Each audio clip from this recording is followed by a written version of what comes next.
आदाब, मैं नीता सिंह हाजिर हूँ हिंदुस्तान भर की सोशो कल्चरल और इकोलॉजिकल इश्यूज पर खास प्रोग्राम लेकर। यह है इंडिया।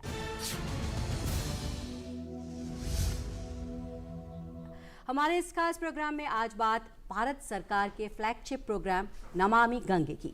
नमामि गंगे प्रोग्राम दरअसल एक इंटीग्रेटेड कंजर्वेशन मिशन है जिसको हमारी सेंट्रल गवर्नमेंट ने फ्लैगशिप प्रोग्राम के तौर पर 2014 में मंजूरी दी थी। इसका मकसद पोल्यूशन को इफेक्टिव तरीके से कम करना और नेशनल रिवर गंगा के कंजर्वेशन और रिजुविनेशन के दोहरे मकसद को पूरा करना है। और खुशी की बात यह है कि नमामि गंगे का दूसरा फेज़ भी 2021 में शुरू किया जा चुका है। दूसरे फेज़ में स्टेट्स को गंगा के ट्रिब्यूटरी टाउन्स में प्रोजेक्ट्स की तेजी से इम्प्लीमेंटेशन पर डिटेल प्रोजेक्ट रिपोर्ट तैयार करनी है। तो क्या है नमामि गंगे प्रोग्राम के फीचर्स और इस प्रोग्राम के क्या हैं अचीवमेंट्स और चैलेंजेस, इसी को समझने के लिए हमने इनवाइट किया है 3 खास मेहमानों को। हमारे साथ हैं Indian institute of public administration के director general Surendra Nath Tripathi, Indian institute में ही प्रोफेसर वी.के. शर्मा और जवाहरलाल नेहरू यूनिवर्सिटी के प्रोफेसर सौमित्र मुखर्जी।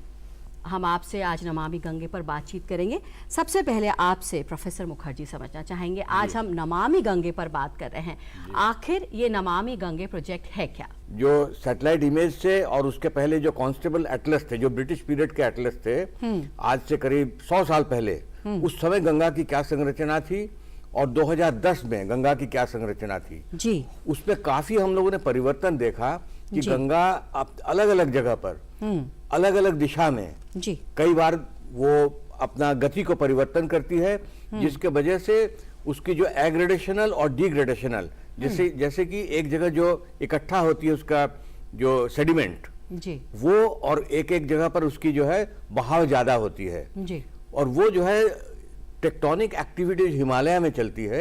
अगर आप देखेंगे उसमें ये जो गंगा और यमुना, ये दोनों नदियां जो है लगभग समानांतर रेखा में चलती है और ये दोनों नदियों को 3 बहुत बड़े मेजर फॉल्ट काटती है और उसके ओपनिंग हिमालय में है। अब जब हिमालय में कोई भी टेक्टोनिक एक्टिविटी होगी तो जाहिर है कि ये जो है दोनों नदियों को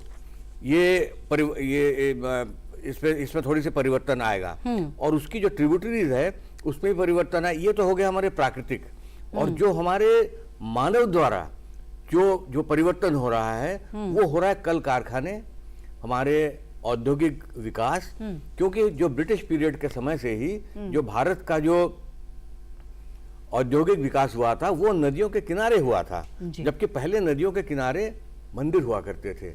लेकिन ब्रिटिश पीरियड में क्या हुआ, नदियों के किनारे जो इंडस्ट्रीज बने, क्योंकि ट्रांसपोर्टेशन की में पैसा कम लगता था। अब जो ये जितने भी टैनरी हैं, जितने भी जूट के मिल हैं, वो सारे नदियों के किनारे बने। अब उसकी जो उत्सर्जन में सिर्फ पानी ही नहीं निकलता है इन कल कारखानों से, लेकिन बहुत ज्यादा टॉक्सिक विषैले पदार्थ भी उससे निकलते हैं। आपसे समझना चाहेंगे त्रिपाठी जी कि नमामि गंगे की जरूरत क्यों पड़ी, किस मकसद के साथ इसकी शुरुआत की गई? गंगा सिर्फ नदी नहीं है या केवल रिवर ड्रेनेज सिस्टम नहीं है कि जो गोमुख से गंगा सागर तक नदी की कहानी बताया जाए जी। ये जीवन शैली है, इसके चारों तरफ सभ्यताएं बसी हुई हैं। लगभग 15 से 20 करोड़ की पॉपुलेशन एक एक स्टेट में है जो इस पर निर्भर करती हैं। तो अगर ये 1550 किलोमीटर का जो डिस्टेंस है पूरी रिवर का, अगर आप देखें तो पानी को अविरल रखना, निर्मल रखना और इस जल के ऊपर आधारित जो सभ्यता का विकास है, चाहे वो सांस्कृतिक विकास हो, चाहे वो ऐतिहासिक विकास हो, वो तो अलग बातें हैं, या जैसा प्रोफेसर साहब ने बताया कि भौगोलिक है, उसका एक टेक्टोनिक पक्ष है, इसका एक और पक्ष है। लेकिन जो बड़ा पक्ष है कि ये नदियों के आसपास जनसंख्या बसती है जी, खेती करते हैं, किसानी करते हैं, इंडस्ट्री लगेंगी, यूनिवर्सिटीज बनेंगी, सांस्कृतिक और गैर सांस्कृतिक अनुष्ठान बनेंगे, इन सबको भी पानी चाहिए। बिल्कुल, बिन पानी सब सून, आपने सुना होगा कि पानी गए न उबरे मोती मानुष चून।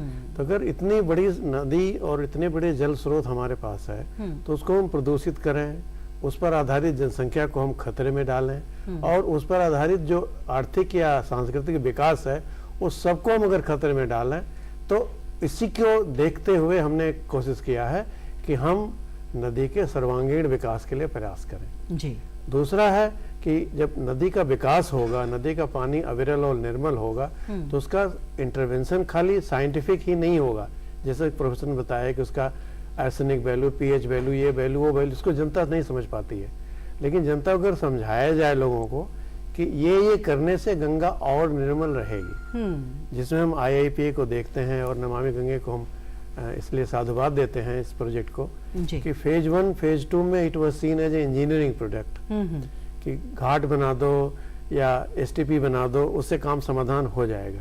लेकिन देखा गया कि it is not a engineering project, it is social engineering project, जिसमें कि सोशल इंजीनियर्स की उतनी भी जरूरत है जितना कि सिविल इंजीनियर्स की है। और जब आप इस होलिस्टिक वे में देखते हैं तो आपको गंगा का एक नदी सिस्टम नहीं, एक वैज्ञानिक, आध्यात्मिक, सांस्कृतिक, आर्थिक सारे पहलू निखर कर आते हैं। जब इतने पहलू निखर कर, उस तरह सरकार को उस तरह से इंटरवेंशन करने पड़ते हैं, उसकी स्ट्रेटजी बनानी पड़ती है, चाहे वो ज्ञान गंगा हो, चाहे निर्मल गंगा हो। इसके बहुत सारे पिलर्स हैं जिस पर हम डिस्कस कर सकते हैं। गोल्डी मीट मटन मसाले, जो आपके हाथ का मटन खाए जिंदगी भर आपका हो जाए। यहाँ पर आपसे प्रोफेसर शर्मा समझना चाहेंगे कि हम जो नमामि गंगा प्रोग्राम की बात कर रहे हैं, जैसे कि अभी त्रिपाठी जी ने कहा कि स्ट्रैटेजी बनाई गई, बहुत सारी अलग अलग जगह पर देखें जहाँ से कि गंगा निकलती है, अलग अलग प्रॉब्लम्स हैं। किस तरह की स्ट्रैटेजी और प्लानिंग की गई इसको लॉन्च करने से पहले इस प्रोग्राम को, वो समझना चाहेंगे। देखिए, बहुत ही एक सोचा समझा कार्यक्रम है और ये तो हम सब जानते ही हैं कि पूरे भारतवर्ष में नदियों का जाल बिछा हुआ है।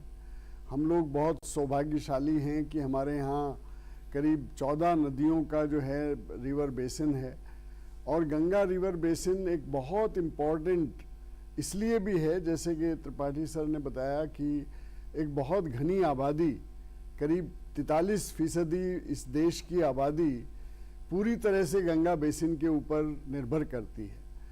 करीब 45% ग्राउंड वाटर गंगा बेसिन से आता है जी। और जल ही जीवन है, ये तो हम लोग सब जानते ही हैं। जल से कृषि है, जल से उद्योग हैं, जल से जीवन है। और अगर इस जल को हम निर्मल और अविरल, चूंकि देखिए ये पूरा का पूरा नदियों को मैनेजमेंट का एक ऐसा प्रयोग है कि यदि ये सफल होता है तो इसी के बेसिस पर जितने भी हमारे रिवर बेसिन्स हैं इस मुल्क में, वो सारे के सारे जो हैं बदल जाएंगे, हम लोगों की सोच बदल जाएगी। आज की तारीख में हमने जो हमारे अपने शहर हैं या जितने भी हमारे उद्योग धंधे हैं, उन्होंने नदियों को कूड़ा करकट के एक स्थान बना दिया था। लेकिन एक बहुत बड़ी तरह से, मतलब एक तरह से पब्लिक अवेयरनेस का ये प्रोग्राम चला, तो इसमें खाली हम लोगों ने या गंगा में खाली सीवेज ट्रीटमेंट प्लांट या एफ्लुएंट ट्रीटमेंट प्लांट पे अब इसका जोर नहीं है जी। नमामि गंगे का जोर है कि एक होलिस्टिक, एक इंटीग्रेटेड वाटर रिसोर्स मैनेजमेंट के बारे में सोचा जाए। इसमें क्योंकि इससे जो है बहुत सारे आबादी का उनकी जीविका जुड़ी हुई है जी। इसमें अर्थ गंगा एक बहुत बड़ा पिलर है जो इकोनॉमिक एस्पेक्ट से डील करता है। ग्राम गंगा, जो नदियों के किनारे जो ग्राम हैं, वो किस तरह से उनका होलिस्टिक सस्टेनेबल डेवलपमेंट हो, उसकी बारे में बात हो रही है। इसमें जो जितने भी इसमें जो भागीदार हैं, अभी भारतीय लोक प्रशासन संस्थान में मैं काम करता हूँ, और इस इंस्टीट्यूट ने पिछले 4 साल में करीब करीब सब स्टेक होल्डर्स के लिए इसमें काम किया है। पिछले 3 सालों में हमने जो है करीब 15,000 बच्चों के साथ संवाद किया है, एक ब्लेंडेड कैपेसिटी डेवलपमेंट के रूप में। और हमने ये जाना कि बच्चों में भी कितनी जिज्ञासा है जानने की कि नदियां हमारे लिए क्यों इम्पोर्टेंट हैं। जी, आपसे समझना चाहेंगे प्रोफेसर मुखर्जी जी। हम गंगा की बात कर रहे हैं, जैसे कि हमारे बाकी गेस्ट भी कह रहे हैं कि किस तरह से जीवन हमारा डिपेंडेंट है गंगा के ऊपर। अगर हम बात करें, जैसे कि आप भी जिक्र कर रहे थे, मॉर्फोलॉजिकल चेंजेस गंगा में जो हुए हैं, और उसे अगर हम नमामि गंगा प्रोजेक्ट से, प्रोग्राम से जोड़ें तो किस तरह से इम्पैक्ट डाला है? देखिए, ये जो मॉर्फोलॉजिकल चेंजेस हुए हैं गंगा बेसिन में, तो उसमें अगर हम पिछले 100 साल का डेटा अगर हम देखें, जिसकी एनालिसिस हम लोग कर चुके हैं, कुछ जगह पर, और कुछ जगह पर वो करना बाकी है। तो उसमें ये देखा गया है कि ये जो मॉर्फोलॉजिकल चेंजेस हुए हैं वो गंगा में हर जगह एक जैसा नहीं हुआ है जी। अब जैसे वहाँ पर अलग अलग जगह पर अलग अलग तरीके से कल कारखाने बने हैं, और अभी जो उत्तराखंड के कुछ जगह पर एसटीपी का भी निर्माण हुआ है, तो वो सारे एक पूरी वैज्ञानिक तरीके से चल रहा है। ये बहुत बड़ी एक गौरव की बात है कि आज के डेट में हम लोग सही डायरेक्शन में जा रहे हैं, क्योंकि जो एसटीपी का जो जो जो आकलन हुआ था, मैपिंग हुआ था, कहाँ कहाँ पर उसकी स्थापना की जाए, वो फ्लूवियल जियोमॉर्फोलॉजी के बेसिस पर हुआ था जी। और दूसरी चीज ये है कि जो कल कारखानों में से जो भी प्रदूषित पानी निकल रही है, वो पानी को तो हम गंगा में आने दें, लेकिन पानी गंगा में आने से पहले वहाँ पर कुछ संयंत्र इस तरह से लगाना चाहिए कि जो प्रदूषित पदार्थ को हम उससे छान करके अलग रख लें। और हमेशा ये प्रदूषित पदार्थ फेंकने लायक नहीं होता है, उस प्रदूषित पदार्थ का भी इकोनॉमिक वैल्यू होता है। वो इकोनॉमिक वैल्यू, उसमें कई तरह के मेटल हमें मिल सकते हैं, कई तरह के केमिकल्स मिल सकते हैं, जिसको कि हम रिसाइकिल कर सकते हैं। देखिए, कोई भी पदार्थ हमारे गंगा नदी में ऐसा नहीं है कि जो बेकार हो। जो जहर है उसको भी हम काम में ला सकते हैं, और जो अमृत पानी उसको हम अलग से छोड़ें, जिससे कि पानी की गुणवत्ता बनी रहे। और उसमें सबसे बड़ी चीज़ है कि उसमें रहने वाले जो 25,000 प्रजातियां हैं, मछली हैं, उसमें कई जलीय जीव हैं और कई पेड़ पौधे हैं, तो वह करीब करीब 25,000 तरह के ये इस तरह के प्रजातियां हैं जो कि गंगा को एक जीवंत रखे हुए हैं। गंगा को हम माँ कहते हैं, और वो माँ इस समय थोड़ी सी बीमार है, सुधार पर जरूर है माँ, लेकिन उसको और भी सुधार की आवश्यकता है, उसके रख रखाव की आवश्यकता है, उसके कंजर्वेशन की आवश्यकता है। तभी जो है हम माँ के गोद में खेल सकते हैं, लेकिन हमें उसका रख रखाव की हमारा उत्तरदायित्व है, और वो आज भारत सरकार बहुत सक्षम तरीके से उसको कर रही है। ये बहुत गौरव की बात है। गोल्डी मीट मटन मसाले, जो आपके हाथ का मटन खाए जिंदगी भर आपका हो जाए। जहाँ जाए रिश्ते बनाए गोल्डी मसाले। त्रिपाठी जी, आपसे समझना चाहेंगे, जैसे कि प्रोफेसर मुखर्जी ने कहा कि माँ अभी थोड़ी बीमार हैं, तो आप कैसे समझते हैं नमामि गंगा प्रोग्राम की अगर हम बात करें तो कितना इम्पैक्ट पड़ेगा, कितने प्रोग्राम्स इसके तहत अभी चल रहे हैं, यह आपसे समझना चाहेंगे। देखिए, जैसा कि हमारे पूर्व वक्ता ने बताया कि गंगा हमारी माँ की तरह है, तो हम चाहते तो राम तेरी गंगा मैली करके इसको छोड़ सकते थे इसके भाग्य पर, या हम गंगा तेरा पानी अमृत मान के इसको खाली पूजा के लिए रखते। लेकिन सरकार ने इस पर एक बृहद दृष्टिकोण से, बड़े मन से, बड़ी सोच से इस पर काम किया। गंगा एक्शन प्लान तो 1980 से चल रहा है, लेकिन 2014 से 16 में आते आते इसको हमने नमामि गंगे प्रोजेक्ट का नाम दिया। और इस पर न केवल माननीय प्रधानमंत्री जी का, जल शक्ति मंत्रालय का, या पूरे स्टेक होल्डर के, जैसे हमारे शर्मा जी बता रहे थे, बल्कि एक नई चिंताधारा से हम काम कर रहे हैं। कारण हम सब जानते हैं कि तेल पर संकट होता है, तेल पर लड़ाई हुई है। आज बोल रहे हैं data is the new oil, data पर लड़ाई हो रही है। लेकिन जो असली लड़ाई होगी वो पानी पर होगी। कारण पानी को आप मैन्युफैक्चर नहीं कर सकते, रिसाइकिल रीयूज कर सकते हैं, इसलिए नदियों का जो महत्व है वो बहुत ज़्यादा बढ़ जाता है। उस परिप्रेक्ष्य से आप देखेंगे तो भारत के पास नदियों का भंडार है, लेकिन अगर नदियाँ प्रदूषित रहेंगी तो नमामि गंगे जैसे प्रोजेक्ट की आवश्यकता पड़ेगी। मेरा मानना है कि नमामि गंगे एक संयोग नहीं, एक प्रयोग है जी। ऐसा प्रयोग है, अगर एक नदी का एक बेसिन को हम ठीक कर सकते हैं कि अगर हम 40 से 45% population of India means 50-60 crore इनकी जीवन जीविका पार्जन जैसी नदी के ऊपर होती है, उसको हम अगर दुरुस्त कर लेंगे तो हम पूरी अर्थव्यवस्था को दुरुस्त कर लेंगे। कारण ये केवल छोटा प्रयोग नहीं है, इसको हम नदी या पूजा पद्धति से नहीं जोड़ सकते, इसको हम जीवन शैली से जोड़ना पड़ेगा। कि नदी केवल हमको जल ही नहीं देती, उस जल के जो विभिन्न उपयोग हैं, आज देखिए गोमुख से गंगा सागर तक सारे घाटों का निर्माण, घाटों पर हाट का निर्माण, हाट पर वहाँ बनाए हुए लोकल 1 डिस्ट्रिक्ट 1 प्रोडक्ट का डिस्प्ले, उससे हम विश्वकर्मा जैसे लोगों को जोड़ना, जो कि लोकल आधुनिक तकनीक से लोग कुछ चीज़ें बनाते हैं जो आज लोकलोचन को नहीं थी, गंगा के माध्यम से उन्हें भी हमने मेन स्ट्रीम किया।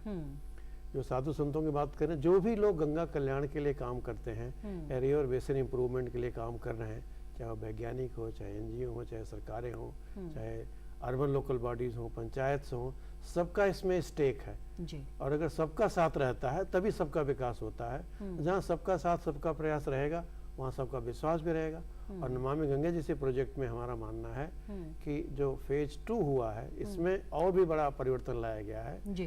किसको एक सांस्कृतिक राष्ट्रवाद के रूप में देखा जा रहा है कि अगर हम इतने बड़े देश के लोग एक नदी नहीं हम क्लीन कर सकते जिस पर कि हमारा जीवन आधारित है, ये एक चैलेंज के रूप में देखा जा रहा है। बिल्कुल it is not seen as a engineering product, it is seen as a social engineering project, जी। जिसमें कि हर एक अपनी भागीदारी दे सकता है, हर इंसान अपना इसमें एक हक अदा कर रहा है। और जीव जंतु जैसे आप देख रहे हैं गंगा में भी डॉल्फिन की बात चल रही थी, अगर टूरिज्म आएगा तो सब कुछ चीज़ों का फायदा होगा। और यही जो संकुचित विकास न करके एक सामग्रिक एक सामूहिक विकास करने की जो योजना है, यही नमामि गंगे का वैशिष्ट्य भी है। जी। यहाँ पर आपसे समझना चाहेंगे प्रोफेसर शर्मा, आपने जैसे कहा कि आपने जो फेज़ 1 था नमामि गंगे का उसका इवैल्यूएशन किया, कहाँ तक पहुँचे हैं हम? अगर हम फेज़ 1 की बात करें तो कितने सक्सेसफुल रहे हम, क्या क्या अचीव किया? देखिए, पहले तो खाली जो बात हम कर रहे थे वो केवल गंगा नदी की बात हो रही थी। और ये हम जानते हैं कि गंगा नदी देश की सबसे बड़ी नदी है, 1550 किलोमीटर लंबी है, सबसे लंबी सबसे बड़ी नदी मानी जाती है। हम लोग सिर्फ गंगा नदी को स्वच्छ करने का मतलब ये समझते थे कि इसमें कुछ सीवेज ट्रीटमेंट प्लांट, चूँकि अर्बन जितना भी अर्बन एरिया है वहाँ से जब कूड़ा करकट और नदी नालियाँ जो गंगा में मिल रही हैं उनसे गंगा शुद्ध हो जाएगी। हमारा सोचना ये था कि कुछ क्रेमेटोरिया लगा देंगे, कुछ इस तरह के, तो उस सोच के साथ गंगा एक्शन प्लान बना था जी। तो जब हमने उसको इवेलुएट किया तो उसमें ये पाया कि कहीं भी जन भागीदारी नहीं है। और उसको नदी खाली नदी की तो नहीं, बल्कि सहायक नदियां भी इम्पोर्टेंट होती हैं जी। और गंगा नदी तो अगर हम पूरे बेसिन के को नहीं लेंगे तो एक एक नदी को अगर साफ करने की बात करेंगे तो कभी भी ये कार्य पूरा नहीं होगा। तो जो मुझे आज जो बेसिक डिफरेंस नज़र आ रहा है वो ये है कि अब जो है हमने इसको पूरा होलिस्टिक फॉर्म में लिया है, एक बेसिन को लिया है पूरे जी। जो कि 11 राज्यों को कवर करता है पूरा बेसिन, जिसमें के सारी सहायक नदियां आती हैं। तो अब देखेंगे कि जो सीवेज ट्रीटमेंट प्लांट की बात हो रही है यमुना के ऊपर भी, जितने गोमती का भी कितना जीर्णोद्धार हो रहा है, और जितनी भी इसकी सहायक नदियां हैं, चाहे वो हिंडन हो चाहे कोई, तो चूंकि सबसे ही प्रदूषण हो रहा है जी। और सभी नदियों को हमने एक तरह से नाली बना करके छोड़ दिया है। तो अब एक पूरी जिसे हम कहते हैं कि एक जन चेतना के रूप में उसको लिया गया है जी।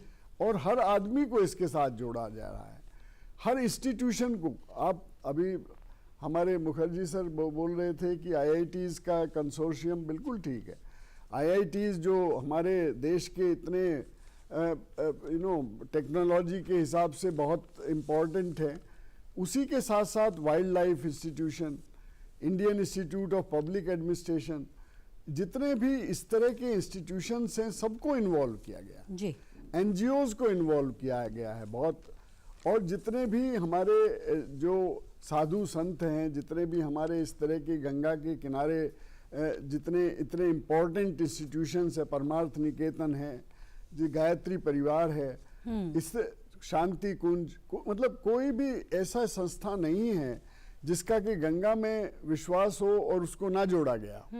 तो उससे एक असर हुआ है कि हर आदमी को लगने लगा है कि मेरा भी इसमें कुछ भागीदारी है। प्रोफेसर मुखर्जी, आपको किस तरह के चेंजेस दिखाई देते हैं जब ये नमामि गंगा की शुरुआत हुई इस प्रोग्राम की, तब से अब तक आपको क्या लगता है? देखिए, सबसे पहले तो मैं बनारस की बात कहना चाहूँगा क्योंकि वो मेरा घर है। मैं बनारस शहर का रहने वाला हूँ और जब 15-16 साल की अवस्था से ही हम लोग गंगा में हर दिन शाम को नाव में सैर करते थे, खुद नाव चला करके।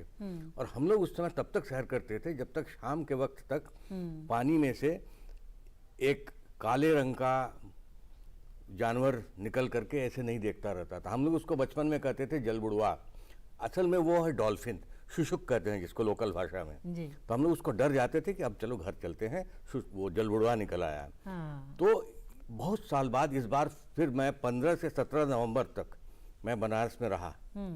BHU के एक प्रोग्राम में मैं गया था, तो वहाँ पर शाम को क्रूज में हम लोग सैर करने निकले, गंगा आरती देखना था। और हमें इतना सुखद आश्चर्य हमें लगा कि फिर से वो जलबुढ़वा आ गया, वो शुशुक आ गया, डॉल्फिन आ गया।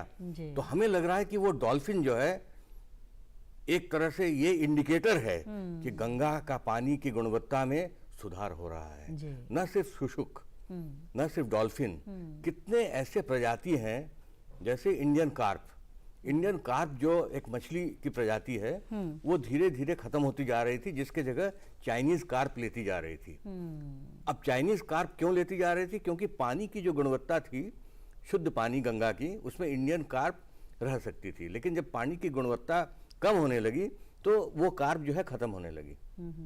अब चाइनीज कार्प उसका जगह लेने लगी। लेकिन अब लोग बताते हैं वहाँ के मछुआरे कि इंडियन कार्प फिर से बढ़ रही है, जो पेड़ पौधे फिर से आ रही है। लेकिन हमें उस पर थोड़ा सा हमें मदद करनी होगी गंगा जी का, कि हम लोग अपने जो वैज्ञानिक पद्धति से जो भी काम कर रहे हैं, हमें गंगा में प्रदूषित पानी की बहाव को रोकना है।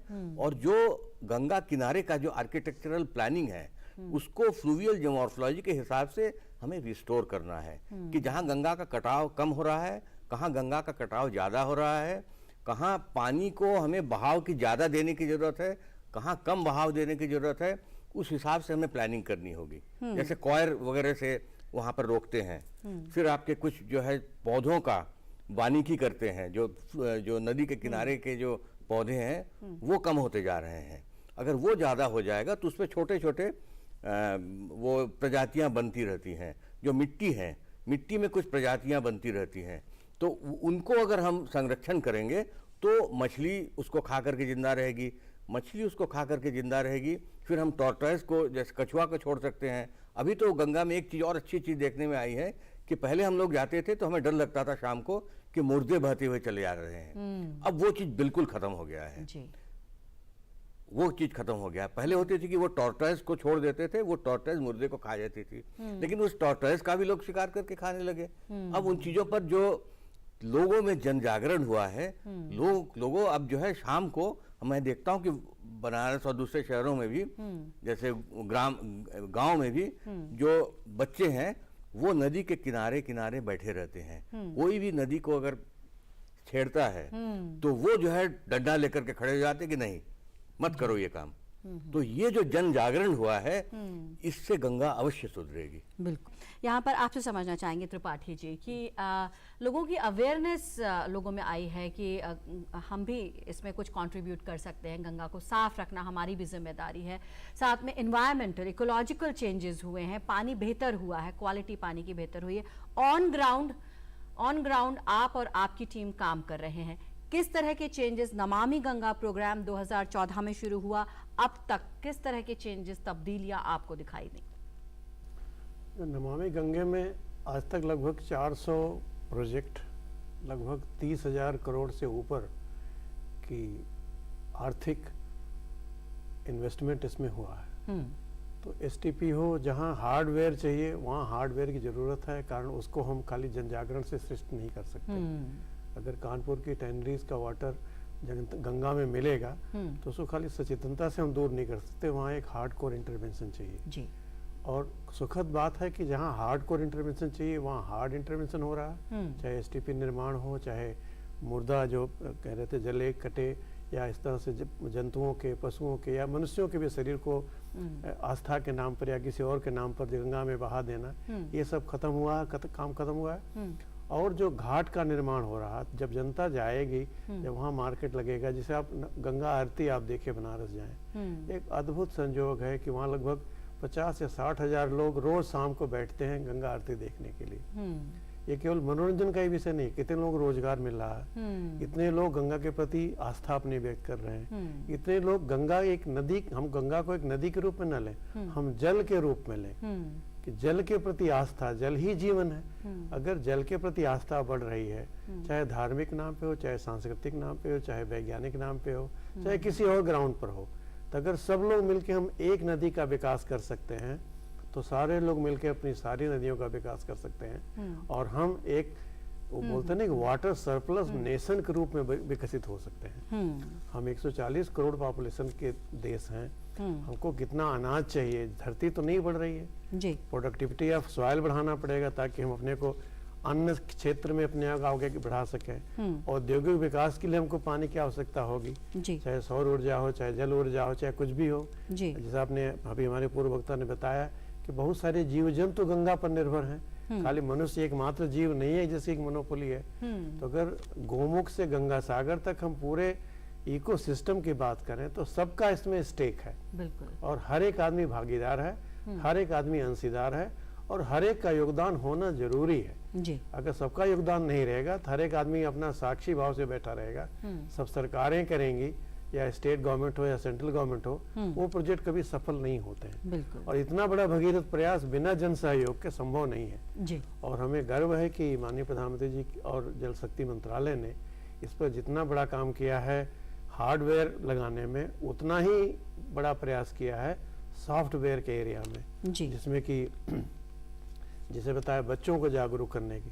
जब हम बच्चों को प्रशिक्षण देते हैं तो उनको हम गंगा के बारे में बताते हैं कि बच्चों की भाषा में बताते हैं कि आप पानी खूब पियो, तब वो पूछते हैं पानी तो गंदा है, दूषित है। हम लोग बताते हैं दूषित किसने किया जी। किसी जानवर ने तो नहीं किया, इंसान नहीं किया है। अगर इंसान दूषित कर सकता है पानी को, इंसान उस पानी को निर्मल और स्वच्छ भी रख सकता है। तो ये हमारी कुव्वत भी है, हमारा दायित्व भी है और हमारे अंदर ये एक आत्मविश्वास भी बढ़ा है कि हम नदी ही नहीं, हम पूरे नदियों के सिस्टम को ठीक कर सकते हैं। सरकार का सहयोग चाहिए, सरकार का प्रभाव चाहिए, जहाँ अर्थ चाहिए वहाँ अर्थ, जहाँ सहयोग चाहिए वहाँ सहयोग, और जहाँ जागरूकता चाहिए मीडिया की तरफ से आप जो ये कार्यक्रम कर रहे हैं, ये भी तो एक जन आंदोलन को ही आगे बढ़ाने का कार्यक्रम है। मैं तो आपके चैनल को धन्यवाद दूंगा कि इतने बड़े विषय पर इस तरह से विशद आलोचना कर रहे हैं जी। बहुत सारे लोग तो समझते हैं कि तो अरे नहीं, ये तो एक गंगा की नदी है, क्या है, एक और नदी साफ हो जाएगी तो क्या होगा जी। लेकिन एक नदी साफ होने का सिस्टम नहीं है, बहुत सारे नदियों का संगम है गंगा, बहुत सारी संस्कृतियों का संगम है गंगा, बहुत सारे लोगों का सहयोग ही इस गंगा को अविरल और निर्मल बनाने में सहयोग कर सकता है। जी बिल्कुल। किस तरह के चेंजेस देखने को मिले हैं 2014 से अब तक, आपने बहुत अच्छे से बताया।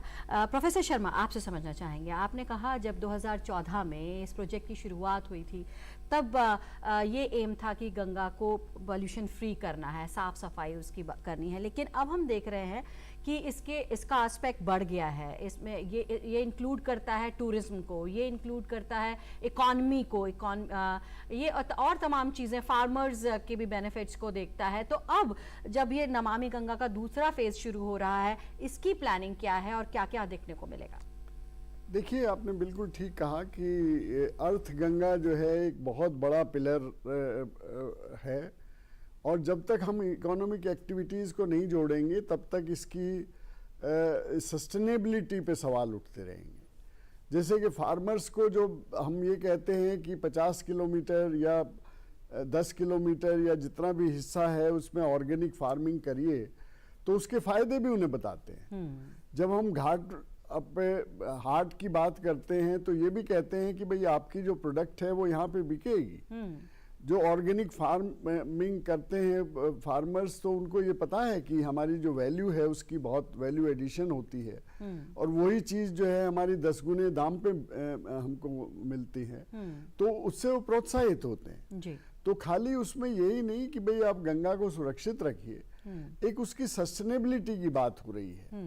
अब जो बात हो रही है तो ये कह रहे हैं कि भाई ये जो नदियां हैं वो बाढ़ को रोक भी सकती हैं। हमने क्या किया था कि जितने भी वाटर बॉडीज थे जो गंगा के किनारे थे, वो सारे वाटर बॉडीज जो हैं एनक्रोच्ड हो गए थे, चाहे वो गांव हो चाहे शहर हो। उन शहरों में जितने भी तालाब थे, जितने भी, और तालाब में तो आप जानती हैं कि भाई बहुत सारा पानी सुरक्षित रहता है, संरक्षित रहता है, और वो अगर हम नहीं रखेंगे तो नदियां जो हैं वो उनमें बाढ़ आएगी। तो नदी में बाढ़ ना आए, किसानों को फायदा हो, वहाँ के जो कारीगर हैं, कामगर हैं, उनको काम मिले, वो एक इस तरह से एक ऐसा सिस्टम डेवलप करने की बात है जो जिससे कि सस्टेनेबिलिटी बढ़े।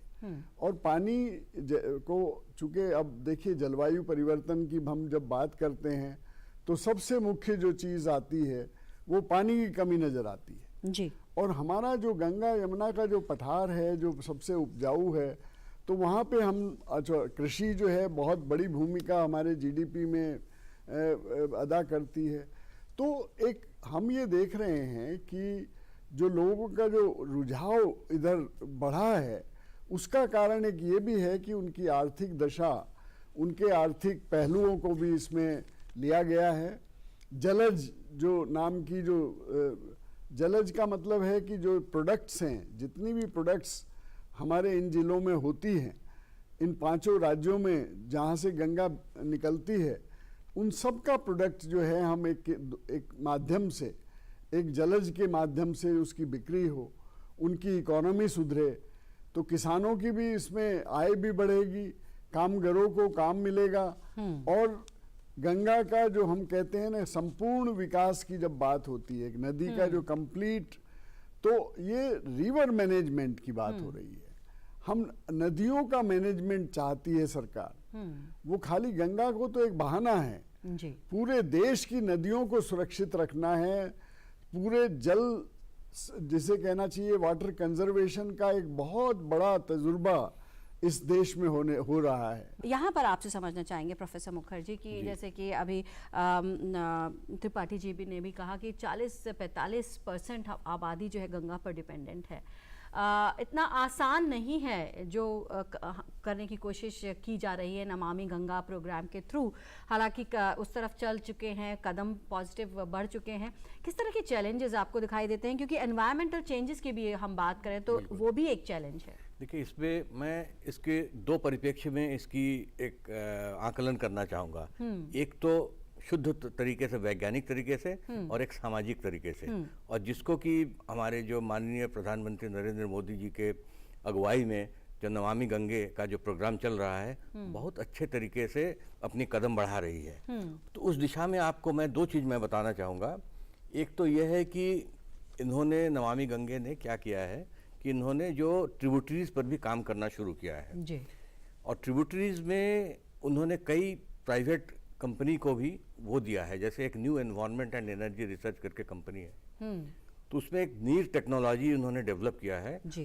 तो उसमें क्या उन्होंने देखा है कि जो नदी का जो गंगा नदी की जो सहायक नदियां हैं तो उसमें जो परिवर्तन आ रहे हैं, तो उसमें किनारे किनारे 10 किलोमीटर दोनों तरफ नदी के उन्होंने कुछ जगह ऐसे चिन्हित किए हैं जहां पर रेन वाटर हार्वेस्टिंग किया जाए। जैसे पानी, बारिश की कमी नहीं है हमारे देश में, काफी पानी बरसती है, खास करके जो इंडो गंजेटिक एलुवियल प्लेन में, लेकिन वो पानी कई बार ऐसे बेकार चली जाती है। तो उस पानी को रेन वाटर हार्वेस्टिंग का के तरफ से चिन्हित किया गया है, जिससे कि वो पानी जहां पर इफ्लुएंट और इन्फ्लुएंट 2 कंडीशन होते हैं नदी के, तो जहां पर वो इन्फ्लुएंट होते हैं कि बारिश का पानी हम इकट्ठा करते हैं नेचुरल तरीके से, एक जो है दीवार बना करके, और वो पानी अपने आप नदी के अंदर जाती है, जिससे नदी में एक पानी का जो बहाव, उसको कहते हैं एनवायरमेंटल फ्लो रिक्वायरमेंट, पानी की जो एक जो चैनल बहती है उसमें पानी की जो एक गहराई है, उस गहराई में वृद्धि हो रही है और आगे भी होगी, क्योंकि अभी तो ये प्लानिंग स्टेज में है, लेकिन अभी एक्शन का समय आ गया है। लेकिन ये एक्शन भी आपको ये फेज 2 में दिखाई देगा, मुश्किल से 6 महीने से लेकर के 1 साल के अंदर ये एक्शन दिखाई देगा। तो ये तो पॉजिटिव एक्शन है जिस पर नमामि गंगे काम कर रही है। जैसे उन्होंने कुछ सहायक नदियों को प्राइवेट कंपनी को देकर के काम किया है, और मैंने देखा, उसका आकलन किया, मैंने देखा है कि बिल्कुल सही डायरेक्शन में वो काम कर रही है। दूसरा एक और बहुत इंपॉर्टेंट चीज है, वो है सामाजिक, और सामाजिक उसमें भी वो भी है कि जिसमें हमारे छोटे बच्चे शामिल है, जो कि बाद में जब हम यहाँ शायद नहीं रहेंगे उस समय वो उनको पानी की दिक्कत ना हो, उसके लिए नमामि गंगे ने क्या किया है। जैसे एक बहुत पहले हम लोग जो है बचपन में कुछ कॉमिक्स पढ़ते थे, चाचा चौधरी और साबू के, तो उन्होंने जो नमामि गंगे के प्रोग्राम को चाचा चौधरी के कॉमिक्स के रूप में उन्होंने आगे लेकर के आया है। मैं खुद पढ़ा हूँ वो कॉमिक, और बच्चों, मतलब कि छोटे छोटे बच्चे हमारे अगल बगल जो रहते उनको भी मैंने बांटा है, मैं ले आया था नमामि गंगे से वो कॉमिक्स, फ्री में वो दे रहे हैं स्कूल के बच्चों को। तो उसमें क्या हो रहा है कि दिखाया जा रहा है कि किस तरह से भगीरथ प्रयास से चाचा चौधरी ने प्लानिंग करके और साबू ने अपनी शक्ति से गंगा के पानी को उन्होंने साफ किया। जी। जहाँ जहाँ पर उनको इंफ्रास्ट्रक्चर जिस तरह से बनाना चाहिए था वहाँ पर घाटों का निर्माण किया, और जहाँ जहाँ पर पेड़ पौधों का विकास करना चाहिए था वो ला करके उनको लगाया। तो ये जो कॉमिक्स है उसके जरिए बच्चों के मस्तिष्क में अभी से अगर वो डाल दिया जाए कि ये गंगा सिर्फ गंगा नहीं, सारी नदियाँ को हमें एक समुचित विकास करना चाहिए और उनको जो है संरक्षण करना चाहिए, और वो संरक्षण वैज्ञानिक और सामाजिक तरीके से ही हो सकता है, और वो उस दिशा में हम आगे बढ़ रहे हैं। और ये मैं अतिशयोक्ति नहीं होगी अगर मैं ये कहूँ कि आने वाले 4-5 साल में ये गंगा नदी एक विश्व के मैप में एक ऐसी नदी के रूप में इसको चिन्हित किया जाएगा जो प्रदूषित से प्रदूषण मुक्त हो चुका है। बिल्कुल बिल्कुल यही उम्मीद करते हैं। बिल्कुल त्रिपाठी जी, यहाँ आपसे समझना चाहेंगे, जैसे अपने दर्शकों को बता दें कि नमामि गंगे का मस्कट है चाचा चौधरी, उनको मस्कट बनाया गया है, और साथ में ही न सिर्फ यहाँ पर जिम्मेदारी बच्चे आम इंसान समझ रहे हैं बल्कि प्राइवेट कंपनीज भी आगे आ रही हैं, अपनी जिम्मेदारी समझ रही हैं कि किस तरह से वो अपना कंट्रीब्यूट कर सकती हैं नमामि गंगे में। यहाँ पे आपसे समझना चाहेंगे कि अगर हम इंटरनेशनली ग्लोबल प्लेटफॉर्म पर देखें तो क्या यहाँ पर इमेज इंडिया की नमामि गंगे के थ्रू बनती है कि इंडिया की पहचान है गंगा के थ्रू पूरे इंटरनेशनली हम बात करें तो, और जिस तरह से नमामि गंगे प्रोजेक्ट चलाया जा रहा है तो एक इमेज बनती है कि इंडिया न सिर्फ अपने नेचर को कंजर्व करने के लिए बल्कि अपने हेरिटेज कल्चर को बचाने के लिए किस तरह से एफर्ट्स कर रहा है। देखिए, गंगा को हम विरासत भी और विकास भी अगर इससे जोड़ कर देखें तो हमको एक नया पहलू देखने को मिलेगा कि हम तसल्ली से तरक्की तो कर सकते हैं, लेकिन तसल्ली से अपने नेचर को, अपनी प्रकृति को, अपने माउंटेन्स को, अपने पर्वतों को, अपने जंगलों को, अपनी नदियों को भी बचा सकते हैं। भारत का यही जो विकास का मॉडल है जिसको हम one earth one family one future की बात करके कहते हैं या वसुधैव कुटुंबकम की बात करते हैं, उसमें भी इन भावनाओं को हम समाहित करके देख सकते हैं। जैसे विरासत की बात कही गई, गंगा नदी एक विरासत भी है, लेकिन गंगा नदी एक विकास की एक चिंताधारा भी है। हमने टोटल रिवर मैनेजमेंट सिस्टम की बात करी, रिवर बेसिन मैनेजमेंट की बात करी, तो अगर हम विश्व का इतिहास देखें, आप फ्रांस जाएं, सीन नदी के किनारे जाएं, तो आप आज आधे से ज़्यादा टूरिस्ट वहाँ जाते हैं अगर एफिल टावर को देखने, तो उससे भी ज़्यादा, उससे सारे टूरिस्ट नदी के किनारे आपके बोट राइडिंग में या शिप राइडिंग में जाते हैं। आज वो स्थिति हमारे बहुत सारी नदियों की नहीं थी जी, लेकिन गंगा के प्रयोग ने, गंगा के ऊपर किए गए प्रयास ने आज गंगा नदी को टूरिस्ट अट्रैक्शन के लिए डेस्टिनेशन बना रखा है। हमने विश्व से भी सीखा है, विश्व को हमसे भी कुछ सीखना पड़ेगा। इतनी बड़ी जनसंख्या वाला देश जहाँ खाली एक मेले में, कुंभ के मेले में 4 करोड़ लोग, जो कि बहुत सारे देशों की उतनी पॉपुलेशन नहीं होगी इतना कि 10 दिन में नदी के दोनों किनारे स्नान करते हैं, वो पोल्यूशन भी तो करते होंगे जी, वो कुछ गंदगी भी तो करते होंगे। उस गंदगी को साफ करना, उसको फिर नदी को यथास्थिति में ले आना, ये हमारी क्षमता थी। आपने बताया ना, परिश्रम करने से कुछ भी हो सकता है जी। माननीय प्रधानमंत्री कहते हैं मक्खन पे लकीर नहीं, हम तो पत्थर पे लकीर देखना चाहते हैं। और गंगा को क्लीन करने का प्रयास पत्थर की पर लकीर खींचने से कम नहीं है, कारण इसके जितने भी स्टेक होल्डर्स हैं, जहाँ जहाँ स्टेक होल्डर मतलब होता है इतने लोग उसको नष्ट भी तो कर सकते हैं, जितने लोग उसको बचा सकते हैं उससे ज़्यादा लोग नदी के जल के जीवन को खराब भी कर सकते हैं। तो आज हम सामग्रिक विकास की बात करते हैं, सामग्रिक water management, integrated water management की बात करते हैं, तो उसमें जो गंगा और खासतौर से नमामि गंगे का प्रयोग एक स्वर्णाक्षरों में लिखा जाएगा, इसमें मेरा कोई संदेह नहीं। और उसमें जो सबसे बड़ा एस्पेक्ट यही आएगा कि इसमें न केवल सरकार ने लीड लिया या एक्सपर्ट ने इसमें ज्ञान दिया, बल्कि एक्सपर्ट ने, एकेडमिया ने और सरकार ने मिलकर जन सहयोग से इतने बड़े प्रोजेक्ट को, इतने बड़े कारनामे को ज़मीन पर उतारा है। कारण नदी का संरक्षण छोटी बात नहीं होती है, आसान बात भी नहीं होती है। सारे लोग आइडिया दे सकते हैं, हम आप सब लोग 1000, 1000, 1 लाख आइडिया दे सकते हैं, लेकिन सारे आइडियाज़ को मिला के उसको ज़मीन पर, धरती पर उतारना, इस कला के माहिर हमारे प्रधानमंत्री जी और जल शक्ति मंत्रालय ने इस विषय में बहुत बड़ा प्रयास किया है। बिल्कुल, आप बिल्कुल सही कह रहे हैं त्रिपाठी जी कि इम्प्लीमेंटेशन किस तरह से हो रहा है, दैट इज़ द की, और वो हमको बिल्कुल हकीकत में बदलता हुआ यहाँ पर दिखाई दे रहा है। यहाँ पर प्रोफेसर शर्मा आपसे समझना चाहेंगे, वे फॉरवर्ड क्या दिखाई देता है आपको? देखिए, दो चीज़ तो अच्छी मैं देख रहा हूँ, और जो पहले के जो गंगा एक्शन प्लान में थी अब नहीं है। एक तो ये था कि पहले एक सीवेज ट्रीटमेंट प्लांट बना दिया, उसके बाद में वो क्या होगा, कितने दिन वो चलेगा, उसका क्या चीज़ होगा, उसका ध्यान नहीं रखा गया था। इस बार जो है, जो भी हमारे इस तरह के साधन बनाए जा रहे हैं, उनका रखरखाव के लिए भी कई साल का कॉन्ट्रैक्ट, कहीं 5 साल का, कहीं 7 साल का। तो उस बीच में जो हमारी म्यूनिसिपल कॉरपोरेशन हैं, जो अर्बन लोकल बॉडीज़ हैं, वो अपना कार्य समझ लेंगी, उनके पास फंडिंग हो जाएगा उसके लिए, तो उसका ध्यान रखा गया है जी। जितने भी सीवेज ट्रीटमेंट प्लांट बने हैं, जितने भी क्रेमेटोरिया बने हैं, जितने भी संसाधन बनाए गए हैं, उनका रखरखाव ये एक बहुत बड़ी बात है। क्योंकि नहीं तो क्या होता है कि चीज़ बनी, अगले साल वो नहीं चली, तो इतना करोड़ों करोड़ों रुपया खर्च करना है। अभी सर ने बताया कि 30,000 करोड़ रुपया इसमें खर्च हुआ, और वास्तव में बहुत बड़ी राशि लगी। तो उस राशि का जब ही महत्व है जबकि वो चलती रहे जी।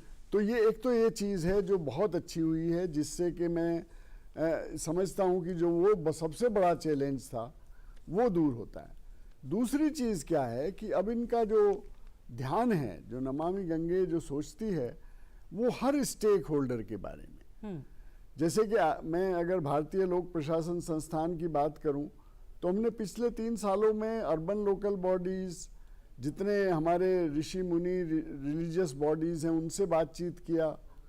10-15 हज़ार बच्चों से, जो स्कूल के बच्चे हैं, जो यूनिवर्सिटी के हैं, जो, और हमने पाया कि अब हम जो है गंगा कमेटी, जो डिस्ट्रिक्ट गंगा कमेटीज़ बनी हैं, उनको बता रहे हैं कि उनकी क्या भूमिका हो सकती है जी। किस प्रकार से उनके योगदान से ये सब चीज़ सस्टेन कर सकती है। देखिए, बहुत बड़े स्ट्रक्चर बन गया है, गंगा दूत बने हैं, गंगा एम्बेसडर्स हैं, गंगा कमेटीज़ हैं, NGOs हैं, NYK, सब इसमें लगे हुए हैं। अभी हमारा प्रयत्न है कि हम इन सब को एक प्रकार से ट्रेनिंग दे करके, एक स्ट्रक्चर्ड वे में बता के कि जो सरकार का जो उद्देश्य है उसको पूरा करने में आपका क्या योगदान हो सकता है, तो एक तो ये, तब ये सस्टेन हो जाएगा। मैं देख रहा हूँ कि जो जिन स्कूलों को हमने ट्रेनिंग दिया, वो स्कूलों में जो है आज गंगा क्लब बन रहे हैं। वहाँ पे पर्यावरण जो क्लब्स थे उसमें गंगा की बात होने लगी। जो स्कूल्स हैं वो कम से कम साल भर में एक बार गंगा के बारे में चर्चा करते हैं। ये बहुत ज़रूरी है, और इससे जन चेतना से, देखिए मेरा सोचना यही है कि चीज़ें जब ही सस्टेन करेंगी। सरकार ने अपना काम कर दिया। हमने देखा कि टेम्स नदी भी 100 साल पहले इससे भी ज़्यादा गंदी थी, और नदियाँ भी, जो यूरोप की किसी नदी का नाम लीजिए, वो दूषित थी। लेकिन जो प्रयास हुए, और उस प्रयास में जनता की जो भागीदारी रही, आज आप इंग्लैंड में अगर क्रूज में हैं तो अपने पानी की बोतल को नदी में नहीं फेंक सकते हैं। यही चीज़ अगर हमारे यहाँ भी आ जाएगी, अगर यही चीज़ हमारे बच्चे भी सीख जाएंगे कि ना मैं गंदा करूँगा ना करने दूंगा, बिल्कुल। तो अगर ये भावना जन जागरण के रूप में, अगर ये जन अभियान बनकर के बनता है, तो मैं बिल्कुल निश्चिंत हूँ कि ये एक बहुत ही सक्सेसफुल प्रोग्राम होगा, और इसके साथ साथ और नदियों का भी इसी प्रकार का विकास होगा आने वाले दिनों। बिल्कुल हॉलिस्टिक अप्रोच की बात कर रहे हैं हमारे गेस्ट। तो आपने वक्त निकाला, स्टूडियो में आए, आप तीनों का बहुत बहुत शुक्रिया। धन्यवाद। आज हम बात कर रहे हैं नमामि गंगे प्रोग्राम की, और हमारे गेस्ट जो थे उन्होंने बताया कि किस तरह का पॉजिटिव इम्पैक्ट फर्स्ट फेज़ की, अगर हम बात करें नमामि गंगे फर्स्ट फेज़ का पड़ा है, और एक होलिस्टिक अप्रोच अब नमामि गंगे सेकंड फेज़ में देखने को मिलेगी। हमारी इस खास पेशकश में फ़िलहाल इतना ही। हमारा प्रोग्राम आपको कैसा लगा, इस पर आप भी अपनी राय दे सकते हैं। इसके लिए हमारा ईमेल आईडी है ddurduspecials@gmail.com। इसी के साथ हमारी पूरी टीम को दीजिए इजाज़त। आदाब।